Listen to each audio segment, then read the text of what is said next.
c'est Maureen, j'espère que vous allez bien. Je reviens aujourd'hui avec une vidéo book haul et je vais vous présenter tous les livres qui sont arrivés dans ma bibliothèque cet été. Je commence avec Manuel de survie à l'usage des jeunes filles de Mick Kitson aux éditions Métayer.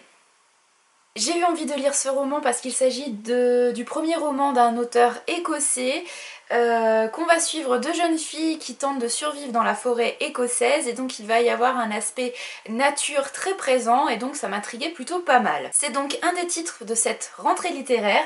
Je vais donc essayer de le lire assez rapidement pour pouvoir vous en parler. Dimanche, lors d'un tour en librairie d'occasion à Lyon, j'ai trouvé Dans les forêts de Sibérie de Sylvain Tesson aux éditions Gallimard. Là aussi on va parler de grands espaces, pas en Écosse mais en Sibérie comme le titre le laisse présager. On va donc parler de nature, de survie plus ou moins je pense. Sylvain Tesson nous propose une sorte d'autobiographie, en tout cas il nous raconte son aventure en Sibérie seul pendant 6 mois il me semble. Et j'ai vraiment hâte de lire ça parce que j'ai découvert Sylvain Tesson très récemment grâce à un tout petit recueil de nouvelles. J'ai adoré son style, son imaginaire, j'ai trouvé ça j'ai trouvé ça hyper percutant. J'ai été voir quelques interviews de l'auteur depuis et c'est un bonhomme que je trouve hyper intéressant. Donc vraiment je suis contente de pouvoir lire son titre le plus connu et s'il me plaît je crois que je lirai tous les livres de Sylvain Tesson. Je vous l'ai présenté dans la vidéo Pumpkin Autumn Challenge. Il s'agit de Automne de Philippe Delerme aux éditions Folio. Je vous en ai déjà parlé pour vous dire que j'étais absolument ravie d'avoir trouvé ce livre, enfin, je l'ai trouvé d'occasion. Je vous ai aussi dit que vraiment j'étais contente que l'une d'entre vous m'ait rappelé l'existence de ce livre que j'avais totalement oublié, alors que ça fait un moment que je veux le lire. Pourquoi? Parce qu'il s'agit de l'histoire notamment de Dan Gabriel Rossetti, qui est le précurseur, ou en tout cas un des précurseurs du mouvement pré-raphaélite, le mouvement pictural, le mouvement artistique de façon plus globale que je préfère, mouvement qui est né en Angleterre au milieu du 19e siècle et donc qu'il y ait la peinture, la poésie, il y avait de la critique d'art etc. C'était un mouvement assez ample qui a pas duré très longtemps finalement mais qui a quand même pas mal marqué et qui est empreint d'un certain mysticisme qui me plaît beaucoup. Les tableaux sont souvent basés sur de la littérature, Shakespeare, sur la littérature antique, sur la littérature médiévale, donc on va voir beaucoup le mythe arthurien, on voit beaucoup la mythologie gréco-romaine dans ces tableaux. Et aussi et surtout, et c'est ce qui me plaît beaucoup dans ce mouvement pré-raphaélite, on trouve surtout des femmes représentées dans ces tableaux, des femmes qui sont surnommées des enchantresses parce qu'elles sont à la fois fée, enchanteuse, à la fois séduisante et en même temps un petit peu mystérieuse, voire inquiétante. Quand on parle de tableau pré-raphaélite, vous en avez un détail ici. Alors non, c'est pas vraiment un tableau pré-raphaélite puisqu'il s'agit du détail d'un tableau de John William Waterhouse, qui est un peintre que j'adore, qui est pas vraiment pré-raphaélite mais qui est affilié à ce mouvement.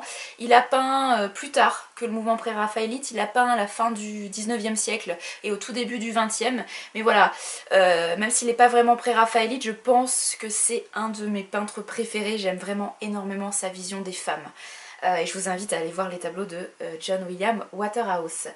Tout ça pour dire que je vous présente le tome 2 du Chant des sorcières de Mireille Calmel aux éditions Pocket. Alors je n'ai toujours pas lu le premier tome mais j'ai trouvé ce deuxième tome dans la boîte à livres de la ville où j'habite et je me suis dit bah il était peut-être pas forcément dans un état magnifique mais comme j'ai le premier tome, que Mireille Calmel est une auteure que j'ai adoré lire quand j'étais ado, voilà, c'est pas un livre qui est perdu, je me relancerai un jour dans Mireille Calmel très bientôt.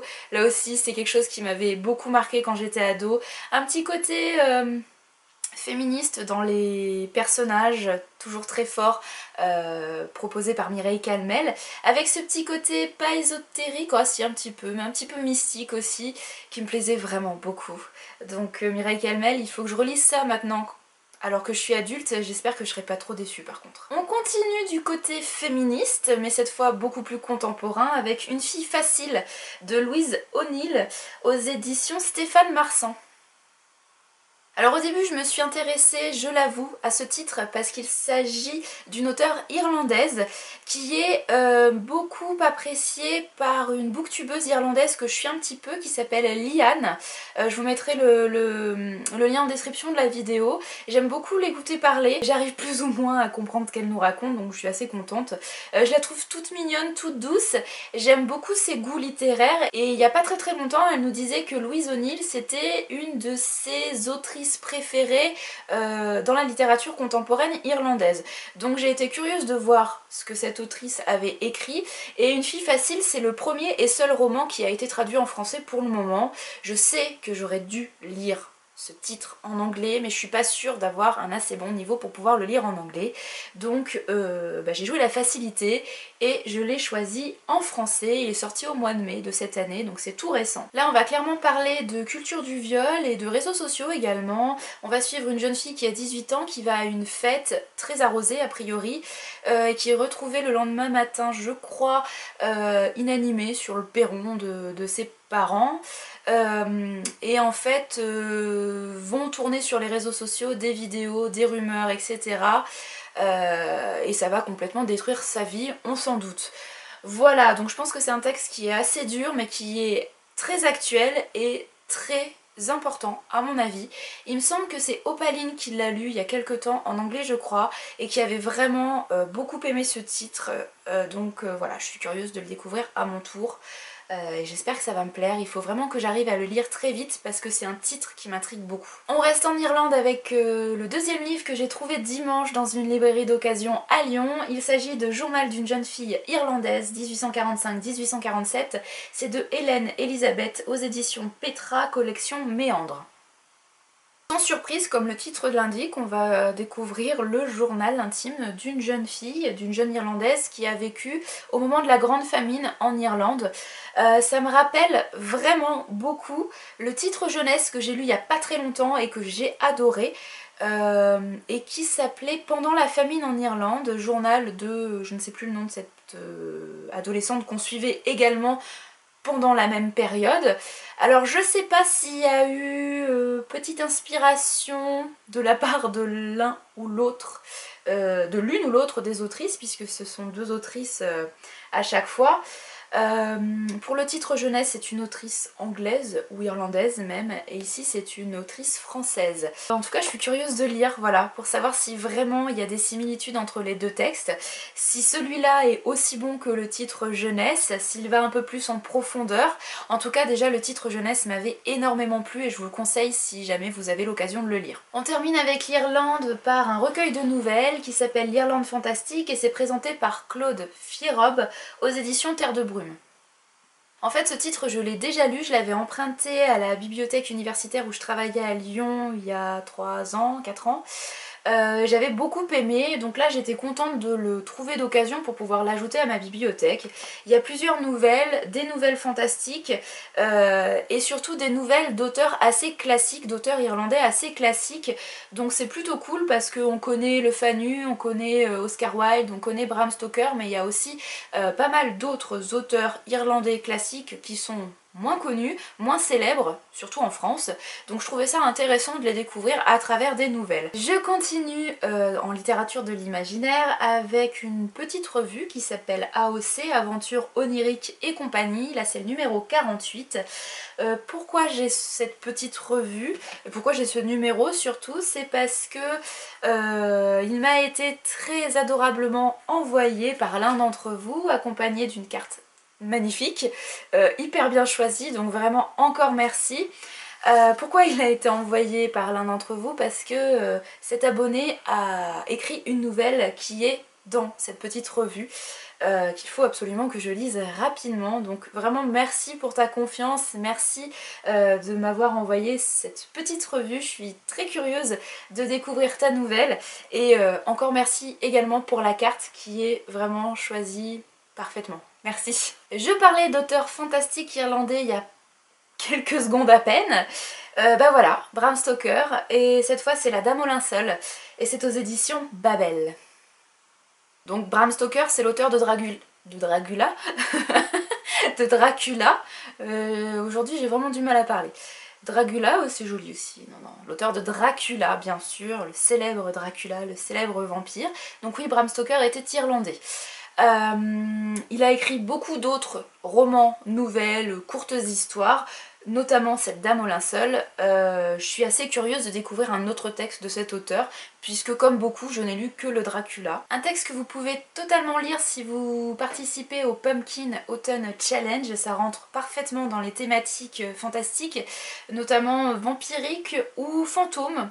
Je sais pas trop, parce que là on va voir une jeune femme qui est très très belle mais qui paraît très très morte aussi, donc je sais pas si c'est une vampire ou un fantôme. Bon, a priori ce serait plutôt un vampire vu ce qu'a déjà écrit Bram Stoker. Mais voilà, c'est un petit peu dans la lignée de Dracula, puisqu'il va y avoir un mélange de genres dans ce texte. Il va y avoir des fragments de journaux intimes, des lettres, des extraits d'articles, comme le Dracula. Autre classique de la littérature gothique, Le Moine de Matthew J. Lewis. Qui était anglais là par contre, hein, je pense. Un titre classique qui a vraiment fait scandale quand il est sorti en fin 18e, début 19e. On nous dit qu'il l'a publié à l'âge de 20 ans, il est né en 1775, donc Le Moine a été publié en 1795. Voilà, donc dans une Angleterre un petit peu puritaine, ça a dû bien faire scandale. En gros, je connais pas tellement l'histoire finalement, mais je pense qu'on va suivre un moine qui va être aux prises un petit peu avec le côté obscur de la force et qui va devoir combattre l'appel du mal, si on peut dire ça comme ça.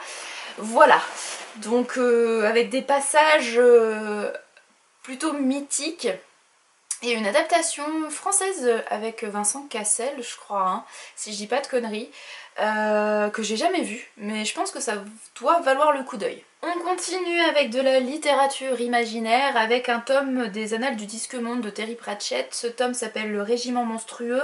C'est toujours chez La Talente, par contre je sais pas du tout de quel tome il s'agit. Les Annales du Disque-Monde, c'est vraiment un énorme cycle, il y a 35, 36, 37, enfin bon, une trentaine de tomes. Terry Pratchett est mort il y a quelques années maintenant, il n'avait pas fini son œuvre. Vous pouvez suivre en fait plusieurs sous-cycles, des cycles qui sont liés à des personnages dans ce grand cycle baptisé les Annales du Disque-Monde. Vous pouvez par exemple suivre le personnage de La Mort, en majuscule, qui parle toujours en majuscule d'ailleurs, et qui est un homme. Qui va, voilà, on va suivre ce personnage sur plusieurs tomes, et donc je pense pour chaque cycle de personnage c'est bien de lire les tomes dans le bon ordre. Mais après vous pouvez lire tous les tomes dédiés à la mort, ensuite tous les tomes dédiés aux sorcières, je pense qu'il y a des tomes qui sont dédiés aux sorcières. Voilà, sans vraiment suivre l'ordre de publication, puisque Pratchett n'a pas écrit à la suite tous les tomes dédiés à la mort et ensuite tous les tomes dédiés aux sorcières. Non, il a écrit un tome pour les sorcières, un tome pour la mort, un tome pour machin, un tome pour le Père Porcher, qui est l'équivalent du Père Noël. Bref, voilà, à chaque fois les tomes sont entremêlés ou sont alternés, voilà, plutôt, c'est ce mot-là que je cherchais. Voilà, les tomes s'alternent, donc vous pouvez lire pas forcément les tomes dans l'ordre de publication, mais c'est peut-être mieux par contre de suivre le cycle des personnages dans l'ordre. Je sais pas si c'est très clair, mais bref. Les Annales du Disque-Monde, c'est un petit peu compliqué à expliquer. En gros, c'est de la fantaisie humoristique, un petit peu ironique, parodique. Pratchett a créé un monde complètement loufoque, et en gros, ce monde tient sur le dos d'éléphants qui tiennent eux-mêmes sur la carapace d'une tortue, ou le contraire, je sais plus. Mais bref, en gros c'est un petit peu ça, et dans ce monde-là il y a beaucoup de personnages, et des personnages un petit peu parodiques, donc la mort pour la parodie de la faucheuse, le Père Porcher pour la parodie du Père Noël, etc. Voilà, donc c'est drôle, mais c'est aussi très intelligent, beaucoup de jeux de mots. Alors moi je les lis en français, je suis pas sûre d'être capable de lire Terry Pratchett en anglais, parce que je pense que les jeux de mots sont quand même d'un niveau assez, peut-être pas élevé, mais bon, il faut quand même plutôt bien maîtriser l'anglais et les jeux de mots qu'il peut y avoir dans cette langue-là pour tout bien comprendre, mais en tout cas les traductions françaises sont vraiment très bonnes. Voilà, si vous avez envie de vous marrer, mais en même temps d'avoir un récit intelligent et bien mené, bien construit, allez-y, lancez-vous dans du Terry Pratchett, ça vaut vraiment le coup. Je viens de passer ma commande France Loisirs, ma commande trimestrielle. Dans cette commande là, j'ai pris 2 livres. Un beau livre que je vous montrerai bientôt, ça va venir, et celui-là que j'ai eu gratuitement puisque j'avais 100 points, donc en échange des 100 points j'ai pu prendre un livre gratuit et j'ai choisi La Prêtresse d'Avalon de Marion Zimmer Bradley, donc aux éditions France Loisirs, et qui se place également dans le cycle des Dames du Lac, grand cycle écrit par Marion Zimmer Bradley. Je me répète, mais Les Dames du Lac, c'est vraiment le titre le plus célèbre de ce cycle-là. Tous les tomes qui gravitent autour sont soit des préquels, soit des séquelles, qui ont souvent été écrits après Les Dames du Lac, mais qui se passent soit avant, soit après, hein, préquel avant, séquelle après, Les Dames du Lac, et que on peut lire, je pense, plus ou moins indépendamment. Tout ce cycle des Dames du Lac de Marion Zimmer Bradley, c'est intéressant pour le côté légende arthurienne, mais du point de vue des femmes, donc d'un point de vue assez féministe, et également un petit côté, alors pas mystique, mais plutôt païen, puisque là dans ce cycle, notamment dans Les Dames du Lac, on va voir le conflit vraiment qu'il peut y avoir entre les anciennes traditions païennes et la nouvelle religion chrétienne. Et ce qui est intéressant dans ces Dames du Lac, et je pense dans tous les tomes qui tournent un petit peu autour de ce cycle, c'est qu'on va vraiment avoir des figures qui sont ancrées dans les traditions païennes. Donc Morgane, c'est la figure païenne de la légende arthurienne, et versus en conflit avec Guenièvre qui est le personnage féminin chrétien de cette légende arthurienne. Et d'ailleurs à cause, j'ai envie de dire peut-être, de Marion Zimmer Bradley, j'ai une image assez négative de Guenièvre qui vraiment dans les Dames du Lac c'est un peu beaucoup une connasse, hein. Enfin bon, moi je l'ai détestée, hein, vraiment. Je l'ai haï. Heureusement, il y a d'autres versions de la légende arthurienne, il y a eu d'autres réécritures qui nous offrent des versions un peu plus, pas édulcorées, mais plus humaines de Guenièvre. En tout cas, peut-être moins manichéenne, et on apprend un peu plus à l'aimer dans ces autres versions. Je remercie vraiment Alexandre Astier dans sa série Camelot qui nous propose une Guenièvre, alors un petit peu gourdasse, un petit peu naïve, mais tellement attendrissante, et vraiment je le remercie parce que grâce à lui j'ai redécouvert un petit peu le personnage de Guenièvre et j'ai réappris à l'apprécier. C'est vraiment un personnage que j'adore, hein, dans la série Camelot, dans la série télé, j'adore Guenièvre. Elle me fait beaucoup rire et vraiment elle me touche énormément, donc merci.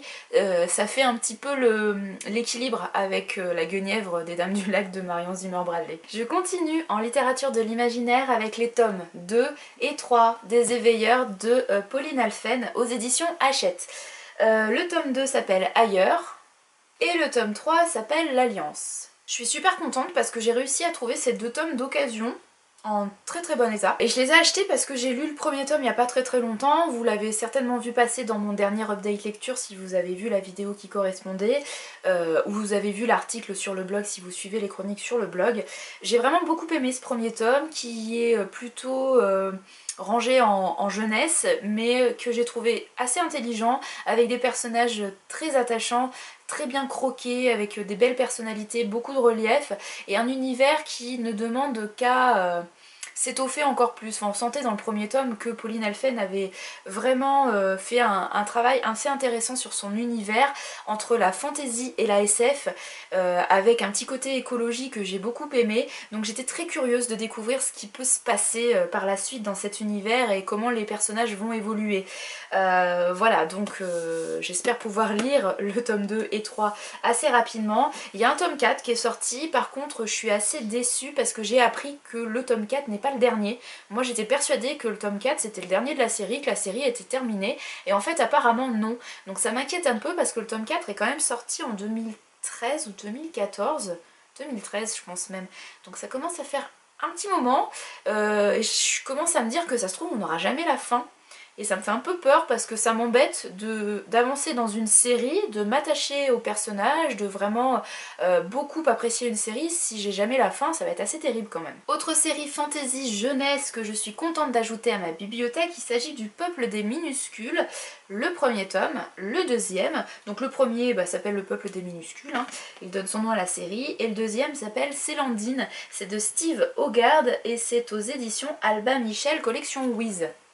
En plus, je sais pas ce que vous en pensez, mais ils sont quand même super jolis ces livres. Là aussi, ça me fait un peu peur parce que je suis allée voir sur internet et je me suis rendu compte que la série était a priori pas terminée. Donc est-ce qu'elle n'a pas été terminée en anglais ou est-ce que c'est la traduction qui n'a pas été terminée?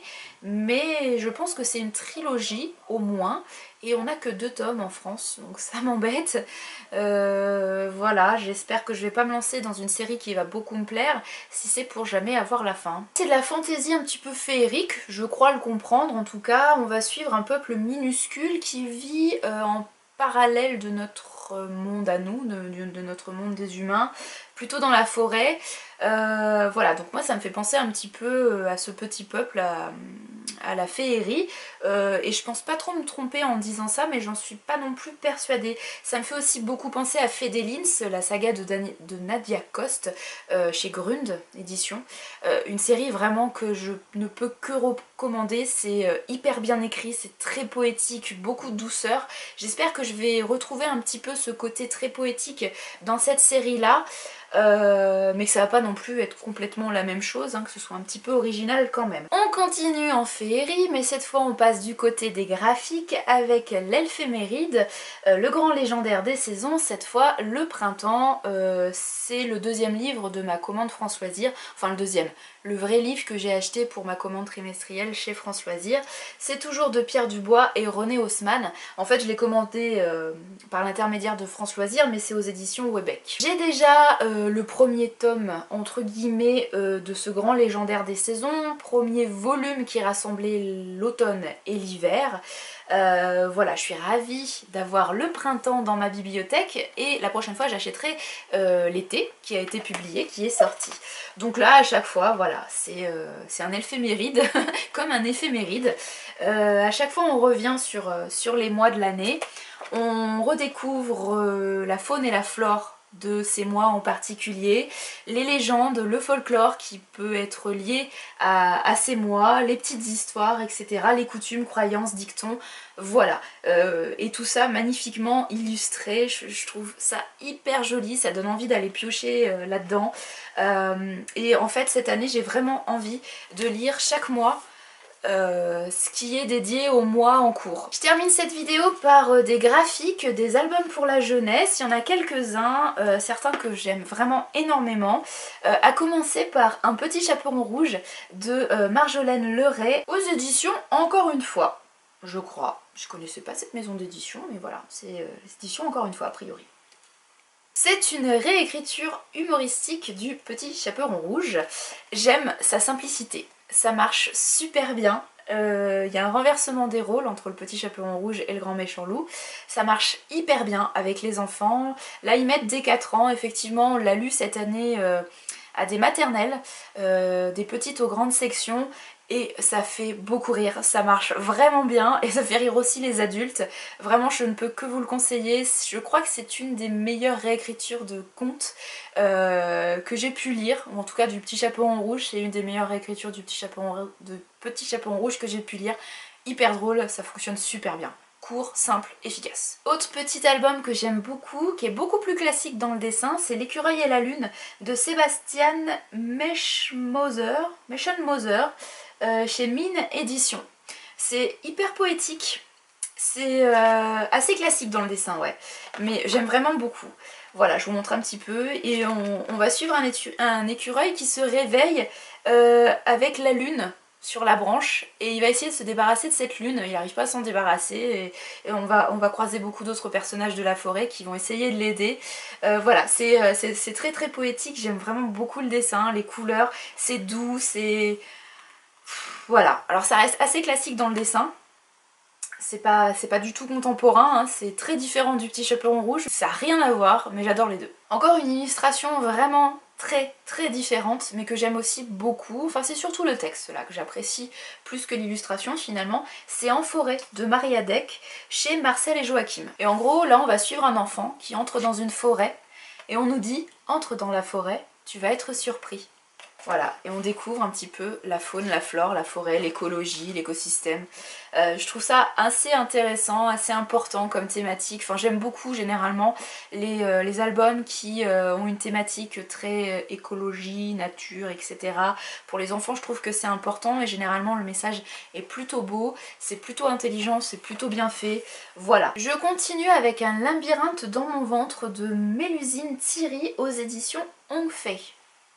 Là c'est hyper poétique hein, comme texte, ça m'a surprise mais j'ai bien aimé cette métaphore. Et encore un style d'illustration qui n'a absolument rien à voir avec les précédents mais que j'aime bien.